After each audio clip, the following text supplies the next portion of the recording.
Assalamualaikum warahmatullahi wabarakatuh. Selamat datang kawan-kawan semua di channel Riam Biru. Terima kasih banyak untuk kawan-kawan yang sudah berkenan hadir di channel ini. Apa kabar kawan-kawan semua? Semoga sehat selalu sekeluarga. Baik, pada kesempatan kali ini, mati lampu, gelap. Ini gimana ya? Mati lampu. Udah nggak apa-apa ya, lanjut aja. Udahlah, biarin mati lampu, gelap-gelapan, nggak apa-apa ya kawan-kawan. Kita ulangi lagi. Assalamualaikum warahmatullahi wabarakatuh. Selamat datang kawan-kawan semua di channel Riam Biru. Terima kasih banyak untuk kawan-kawan yang sudah berkenan hadir di channel ini. Apa kabar kawan-kawan? Semoga sehat selalu sekeluarga. Baik, kali ini ada satu cerita datang dari Mas Hengki di Semarang. Mas Hengki menceritakan tentang satu pengalaman horor yang pernah dialaminya sekitar tahun 2013. Jadi pada saat itu di tahun 2013 tersebut, Mas Hengki masih kuliah di semester akhir. Jadi waktu itu dia ikut KKN ya. Dan KKN-nya tersebut itu di daerah Batang, di Pantura di situ, deket laut lah di sana. Dan di Batang tersebut, di acara KKN tersebut, tentu saja Mas Hengki nggak sendirian, melainkan bersama beberapa teman-temannya. Program yang dijalankan pun waktu itu mulai menyita waktu mereka. Jadi memang udah di tengah-tengah kayak lagi sibuk-sibuknya gitu ya, berkomunikasi dengan warga, bekerja sama dengan warga, dan sebagainya. Itu lumayan cukup menyita waktu, sampai-sampai mereka itu kadang pulang itu malam.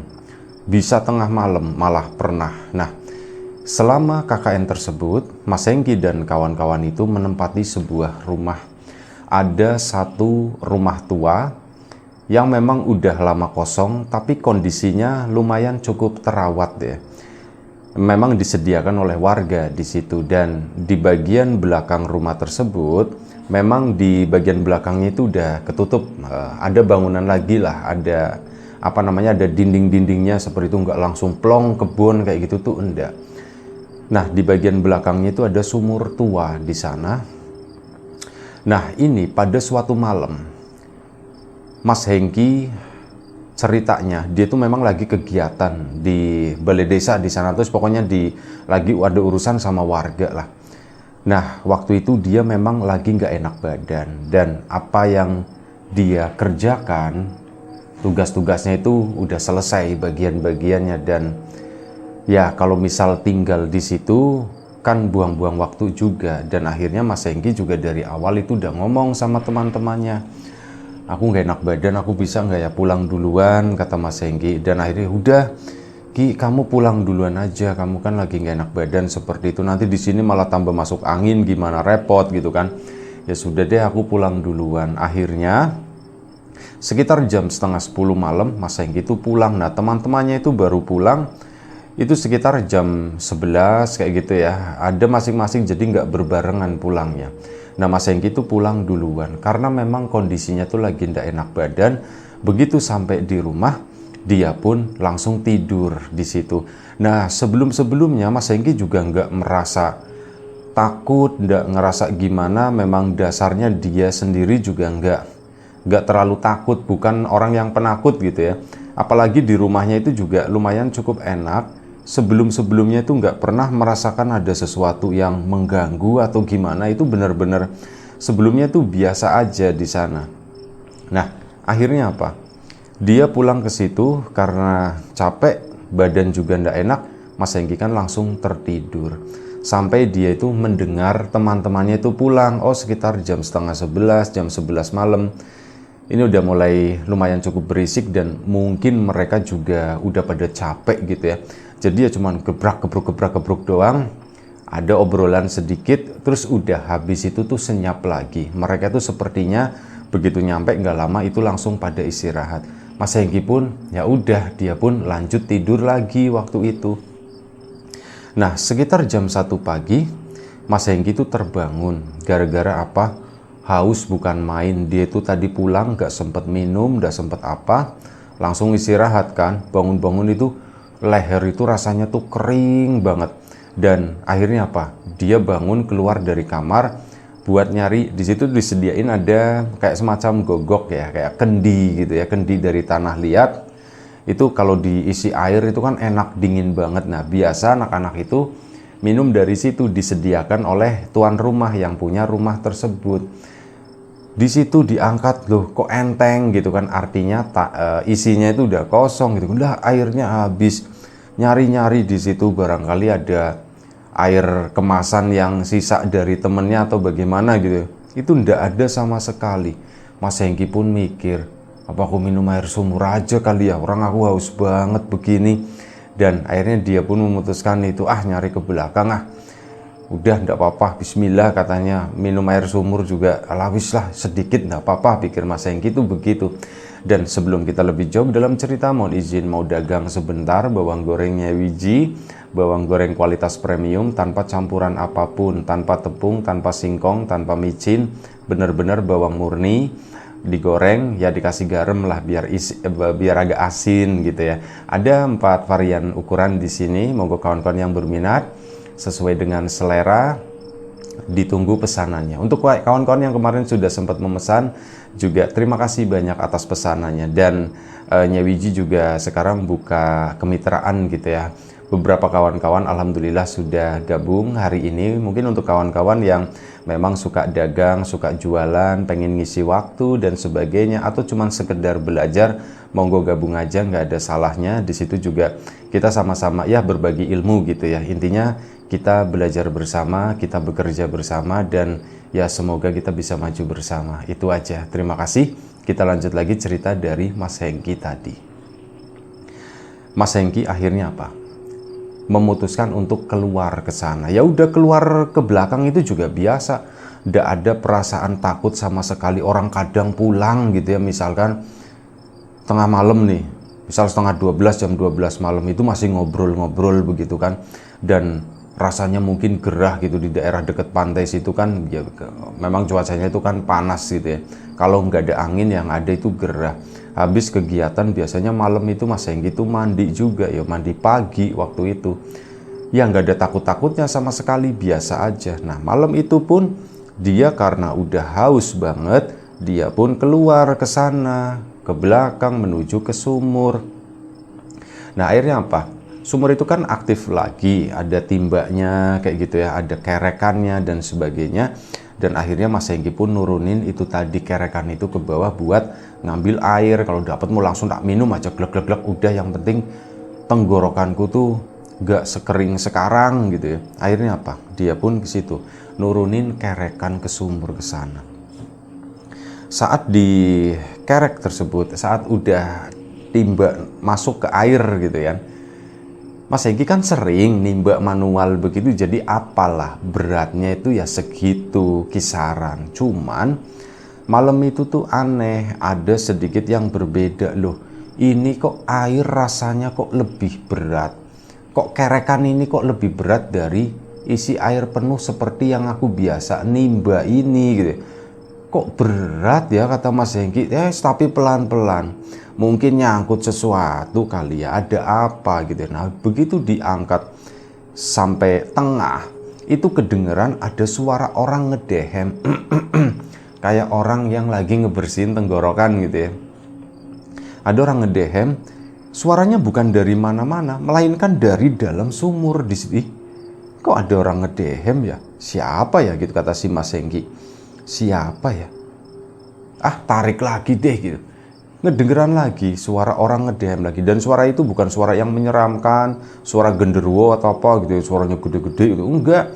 Itu kayak suara laki-laki pada umumnya, suara laki-laki ya, laki-laki normal gitu ya, itu seperti itu.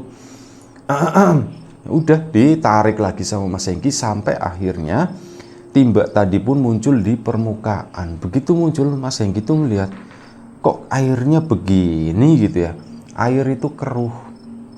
Plus apa? Di dalamnya itu ada krembiang-krembiang, itu ada rambutnya, rambut yang lumayan cukup panjang, nggak sepanjang rambut, ya nggak sepanjang itu di belakang, nggak. Pokoknya lumayan cukup panjang, kayak laki-laki yang agak sedikit gondrong seperti itu ya. Mungkin kayak Tomingse atau apa gitu ya, mungkin segitu kali ya. Ya itu diangkat tuh, kok ada rambutnya Tomingse, bukan apa namanya, kok ada rambut panjang, kok ada rambut gitu ya, ini ditimba, ini rambutnya siapa gitu kan. Ya itu langsung dilepasin lagi kan sama Mas Hengki karena ya kaget. Nah itulah titik takut mulai muncul, kata Mas Hengki di sana. Aku tuh mulai takut, ini ada rambut, jangan-jangan di bawah itu mungkin ada orang kecemplung, ada mayit atau apa gitu kan. Seperti itu mikirnya. Mas Hengki pun langsung, jadi ke belakang itu, di area belakang memang disediakan senter di sana untuk keadaan darurat, barangkali memang mati lampu atau apa butuh gitu ya. Jadi udah ada senter, anak-anak yang lain juga tahu kalau di situ tuh ada senter. Mas Hengki ke sana ambil senter tersebut. Begitu diambil, dia pun langsung menuju ke itu, ke arah sumur. Disenterin begini di dalam sana, kan ada pantulan gitu ya, timbanya sendiri itu udah tenggelam, ada pantulan air-air yang bergoyang-goyang, terus disenter begini. Nah anehnya, kata Mas Hengki, dia kan megangnya senter ya, tapi di bayangan air di bawah itu kelihatan jelas banget katanya. Padahal itu jauh gitu kan, lubangnya tuh juga kelihatan kecil karena lagi musim kemarau juga. Nah begitu dilihatin begitu, dia melihat seorang laki-laki lagi megang arit di bawah itu, kayak lagi ngelihat ke atas begitu, padahal bayangannya sendiri gitu. Cuman ini megangnya bukan senter, melainkan megang arit. Kok megang arit seperti itu siapa ya? Langsung kan senternya diangkat lagi, takutnya mulai naik lagi waktu itu. Seketika itu nggak lama, ada suara dari arah kamar mandi. Nah itu kamar mandi jejer sama sumur. Buat ngisi bak mandinya itu kan harus nimbak manual, diisi gebyur-gebyur sampai penuh. Nah ini dari kamar mandi ini ada yang teriak, "Woi, di situ siapa?" gitu kan. "Aku lagi mandi," kata situ kan. "Di situ siapa? Aku lagi mandi." Dan yang bikin bergidik lagi, kata Mas Hengki, yang ngomong di kamar mandi itu adalah suara dirinya. "Loh kok suaraku?" kata si Mas Hengki. "Aku di sini di pinggir sumur. Di bawah sana ada orang lain bawa arit gitu, ngeliat ke atas. Di situ ada yang teriak-teriak. Aku lagi mandi di sana. Ini gimana ceritanya?" kata Mas Hengki. "Apa ini, setan apa ini?" pikir dia gitu kan. Terus akhirnya apa? Dia pun langsung balik masuk ke dalam. Belum sempat minum waktu itu ya. Masuk ke dalam ke sana, ya takutnya itu udah bener-bener di puncak banget. Langsung ngelompatin temannya yang lagi pada tidurnya anak-anak KKN gitu kan. Seininya kan dia langsung lompat gedabruk gitu. Teman-temannya ya pada bangun akhirnya. "Wih, kenapa Ki? Kenapa Ki? Ada apa Ki?" "Aku itu," kata si Mas Hengki. Itu kenapa Ki? Kenapa Ki?" "Aku habis ngeliat setan," kata si Mas Hengki. "Lihat setan di mana Ki?" "Oh jangan begitu Ki, ini jam berapa ini?" "Jam 1 pagi waktu itu." "Ki jangan ngomong ini, itulah ceritanya besok aja," kata si teman-temannya. Ya aku juga nggak mau cerita. Udah aku mau tidur. Akhirnya Mas Hengki malam itu pun tidur. Dan bukan tidur ya, dia nggak langsung tidur, intinya tiduran merem di antara teman-temannya tersebut. Teman-temannya udah balik pules lagi, Mas Hengki itu belum. Dia itu susah, masih kepikiran itu tadi itu siapa ya di belakang ya, kok ada orang bawa arit, serem banget gitu ya. Nanti kalau aku dicerek gitu gimana gitu kan, apakah dulu ada orang jahat di sini atau apa gitu ya. Pokoknya bawa arit itu kan menyeramkan. Jadi di pikirannya si Mas Hengki itu orang jahat atau apa. Dia lagi meremelek, lagi belok kanan, belok kiri, gulang-guling di situ ya, nyari posisi yang pokoknya resah banget malam itu. Dia ngelihat ke arah tidurnya, kan mereka di ruang tengah ya. Mereka tuh ngelihat di tengah-tengah itulah, di tengah-tengah ruang, melihat ada seorang laki-laki. Itu adalah laki-laki yang mirip dengan apa yang dia lihat di belakang sana, apa yang dia lihat di dalam sumur tersebut. Laki-laki itu lagi megang arit begini, cuman bukan ke arahnya Mas Hengki, enggak. Dia tuh ngadep ke arah pintu belakang rumah ke sana. Itu lagi begini. Mas Hengkinya ya gemeteran di situ. Nah, ini si temennya yang di sampingnya tuh tangannya dinyet gitu, kencang banget. Sampai akhirnya si temennya itu bangun. Ki, gitu temennya gitu. Kenapa? Mas Hengkinya tuh diem aja, dan kata temennya, mukanya Mas Hengki tuh pucet. Ki, kamu kenapa Ki? Kamu pucet begitu Ki? Kamu pucet? Kamu sakit atau gimana? Mas Hengki nggak bisa jawab, dia tuh cuman matanya itu melotot begitu doang. Ya akhirnya teman-teman yang lain kan dibangun, bangun. Ini Hengki, ini kenapa? Akhirnya pada ngegeruduk ke situ, pada ngumpul. Ki, kenapa Ki? Itu Mas Hengki bener-bener gemeteran. Soalnya apa? Saat teman-temannya udah bangun, sosok laki-laki yang bawa celurit atau bawa arit tersebut itu masih berdiri di sana, masih berdiri di tengah, dan dia itu nggak nengok sama sekali, untungnya gitu ya, ngelihatnya tuh tetap ke arah belakang sana. Mas Hengki pun akhirnya apa? Masuk kamar katanya. Akhirnya dibawa, diajak masuk ke dalam kamar sana. Dia pun nggak ngomong apa-apa. Aku mau ditemenin, intinya ngomongnya tuh begitu. Aku mau dikonconi, aku pengen dikonconi, aku pengen ditemenin. Dan akhirnya teman-temannya juga ngerasa gitu ya, ya sudah Ki, kita temenin Ki, kita nggak kemana-mana Ki, jangan tidur dulu, kata si Mas Hengki. Iya Ki, tak temenin Ki, kita ya gantian ya, temenin Hengki ya, katanya begitu. Iya kita gantian. Dan akhirnya apa, ya sudah, mereka juga mungkin kebawa tegang dengan apa yang terjadi sama Mas Hengki ya. Mas Hengki pun akhirnya ya rebahan di situ. Dia berusaha tidur, memastikan melek beberapa kali. Oh, teman-temannya itu masih pada melek, jagain dia. Nah, di situ barulah Mas Hengki bisa tertidur. Tidur sampai pagi, teman-temannya pun ya juga sama, akhirnya tidur kan. Nah, begitu udah tertidur, si keesokan paginya Mas Hengki itu bangun. Saat bangun, badan itu nggak enak banget gitu ya, badan itu sakit lah intinya. Yang kemarin badan udah merasa nggak beres ya. Nah, hari itu mungkin udah beneran jadi sakit Mas Hengki. Ada kegiatan, tapi memang kegiatannya itu sedikit. Nah, akhirnya apa, Mas Hengki pun minta tolong sama salah satu teman yang kebaca Heru. Ru, aku mau minta tolong, minta tolong apa Ki? Aku mau minta tolong ditemenin, katanya di sini aku ndak mau sendirian di rumah ini, kata si Mas Hengki-nya. Oh ya sudah, Heru pun akhirnya ditinggal nemenin Mas Hengki di situ. Nah, teman-teman yang lain kan pada keluar ke sana kegiatan. Yang punya rumah waktu itu pun ikut dalam kegiatan tersebut, dan mungkin menyadari, loh kok ada yang nggak berangkat, kok ada yang nggak datang, ini si Hengki sama ini kemana gitu kan. Itu Hengki lagi sakit Pak, katanya. Loh, sakit kenapa? Nggak tahu Pak, semalam habis digangguin setan, katanya begitu, kata sih salah satu temannya di sana. Ya, mendengar hal tersebut mungkin ya yang tuan rumah itu juga orang baik gitu ya.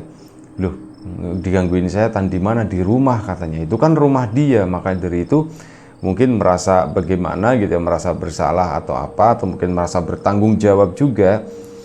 Si tuan rumah siang itu datang, pagi itu ya, belum terlalu siang, datang ke rumah sana, ketemu sama Mas Hengki. Dan ini kesempatan banget buat Mas Hengki itu buat nanya-nanya mengenai rumah ini. Pak, aku semalam dikasih lihat ada seorang laki-laki itu pegang arit Pak di dalam sumur sana gitu.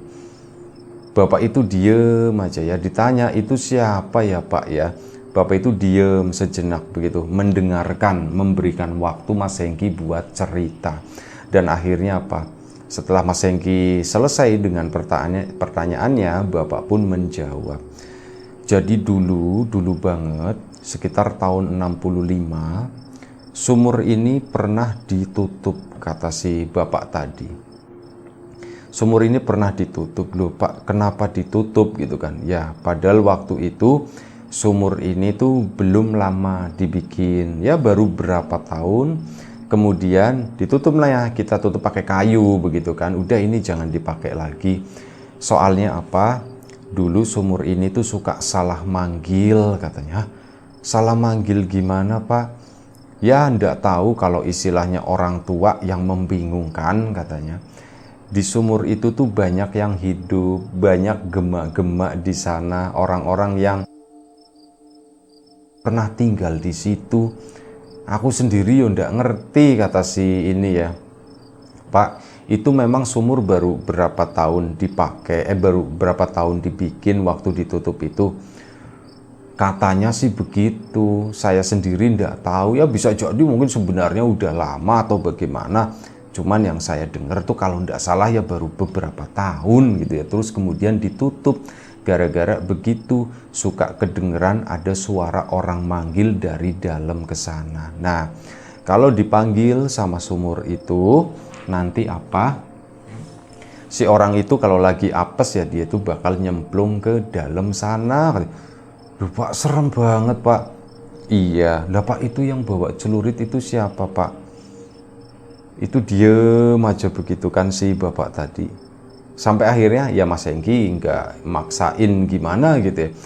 Si bapak itu pun akhirnya cerita, oh yang bawa celurit itu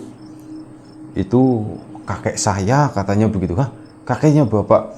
Iya, dulu kakekku itu ya suka begitu, suka ya orangnya itu memang pemarah gitu ya, apa-apa gitu ya, misalkan orang Madura Pak, bukan orang Madura, orang asli sini, cuman begitu suka nakut-nakutin anak kecil, itu bawanya tuh begitu, bawanya tuh sabit, bawanya tuh celurit, terus kadang ya kalau misal lagi marah sama warga gitu, nggak ini loh kamu, kata ya seperti itulah. Dan Mas Hengki, kata si bapak tadi, kakek saya itu juga salah satu korbannya, katanya. Hah, salah satu korban gimana Pak? Ya dulu banget lah, nyemplung ke situ katanya. Meninggal Pak? Enggak, waktu itu cuman enggak meninggal, tapi dia itu udah sempat nyemplung di sana. Dan hebatnya kakek itu nyemplung dari pagi, ketemunya itu malam, jadi dikiranya tuh hilang, dicariin di sawah kemana-mana, itu nggak ketemu, sampai akhirnya ya nggak sengaja begitu intinya lah. Duh, ada orang di sini, dan waktu itu sebenarnya sumur itu juga udah ditutup kondisinya, makanya kita nggak tahu, sumur itu kan nggak dipakai, makanya ketahuannya dari pagi kejadiannya, dapatnya itu sore, cuman kakek saya itu masih hidup, kata si bapak itu. Dan terus gimana Pak? Ya begitu aja sih, kata si bapaknya, begitu aja. Tapi kok kalau yang di kamar mandi itu siapa Pak yang bilang kok suaranya persis sama suaraku, terus semalam juga di ruang tengah ini ada yang itu bawa celurit lagi, si kakeknya itu gitu kan. Ya wis udahlah, ndak usah dipikirin, kata si bapak itu yang mungkin penghuni sini, tapi memang ya begitulah, sumurnya itu memang agak sedikit bermasalah dari dulu, kata si bapak. Cuman kalau rumahnya sendiri sih ya ndak apa-apa. Iya Pak, kalau rumahnya sendiri memang kami juga nggak pernah mengalami hal itu. Heru juga waktu itu di sana ya mendengar cerita tersebut, sampai akhirnya ya Mas Heru udah mulai ngelirik-lirik Mas Hengki, dan akhirnya apa, bapak itu pun nggak lama pulang gitu kan, pergi meninggalkan rumah tersebut. Musyawarah lah, diskusi lah si Mas Hengki sama Mas Heru. Menurutmu kita lanjut di tempat ini atau enggak Ru gitu? Duh, kalau kita nggak lanjut di tempat ini gimana ya gitu, emang ada yang mau ngasih tempat lagi? Ya kita cobalah. Yaitu Mas Heru diskusi sama si Mas Hengki, kita itu mau pindah dari sini atau enggak ya gitu ya. Akhirnya ya udahlah, kita pindah dari sini aja, kata si Mas Hengki-nya. Ya tapi kita mesti ngobrolin sama anak-anak yang lain. Dan akhirnya sore harinya berkumpullah itu Mas Hengki dan kawan-kawan, kita pindah yuk. Ya sudah gitu kan, gara-gara diceritain begini, mereka juga pada ketakutan akhirnya, dan berhasil lah ngompor-ngomporin teman-temannya Mas Hengki buat pindah. Akhirnya ngobrol lah sama pejabat setempat di situ, curhat gitu kan, termasuk ke tuan rumah juga meminta maaf, bukannya kami tidak berterima kasih sudah dikasih tempat begini, cuman kami mengalami seperti ini, jadi ya kami ketakutan, intinya begitu ya. Dan kalau memang ada tempat lain, akhirnya apa? Dikasih rumah lagi. Waktu itu satu rumah sama kosong juga kondisinya, posisinya itu di samping musola kampung gitu ya di situ. Dan akhirnya mereka pun sisa KKN tersebut nempatin di rumah itu. Cuman di rumah ini, di rumah yang baru itu pun bukan berarti aman gitu ya. Ternyata ada sesuatunya juga, dan justru malah ini yang kerap banget sering ngeganggu. Dan akhirnya apa? Mereka dikasih tempat di situ ya, di rumah tersebut. Cuman karena sering diganggu, mereka itu pindah ke musola tidurnya kalau malam. Udah, kalau memang hawa itu dan ndak enak banget, ini anak-anak pada pindah ke musola semuanya, pada tidur di situ.